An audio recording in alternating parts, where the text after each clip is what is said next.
In today's video, I'm going to teach you how to make someone appear slimmer using Adobe Photoshop. This can be a handy skill to have if you're looking to refine your photo editing abilities and produce that picture-perfect image. So let's dive right in and get started. First, you want to open up Photoshop and add the image you'd like to work with. You can do this by going to the File menu, selecting Open, and choosing the picture from your computer. Make sure the image is clear and the person you want to edit is well defined. Once your image is opened, head over to the top menu and click on Filter. In the drop-down list, you will see an option called Liquify. Click on it, and a new window will pop up dedicated to the Liquify tools. This is where most of the magic happens. Inside the Liquify tool, you'll find several options on the left-hand side, but for this tutorial, you'll want to select the Forward Warp tool. This tool allows you to push and pull parts of the image, thereby adjusting the shape and proportions to your liking. It's represented by a hand icon at the top of the toolbar. Now focus on the area you want to adjust, which in this example is the belly.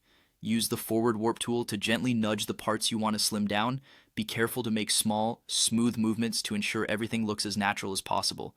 It's crucial to remember balance during this process. Keeping the overall proportions realistic will help maintain the integrity and believability of the photo.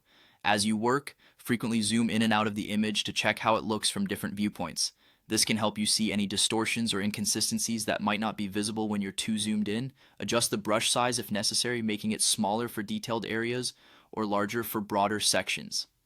After you're satisfied with your adjustments, click the OK button to apply the changes and return to the main Photoshop workspace. And remember, it's always a good idea to duplicate your background layer before making any changes. This allows you to have a fallback option in case you need to start over or compare before and after results. The final step is to save your edited image. Simply go to File and select Save As, then choose your desired format. For web use, JPEG is usually preferred, whereas for further editing or printing, a TIFF or PSD file might be more suitable. And there you have it. We've transformed our image subtly and skillfully to achieve a slimmer appearance using Photoshop. With a bit of practice, you'll get faster and more confident, so don't hesitate to explore with different images and develop your style. Thanks for watching, and happy editing!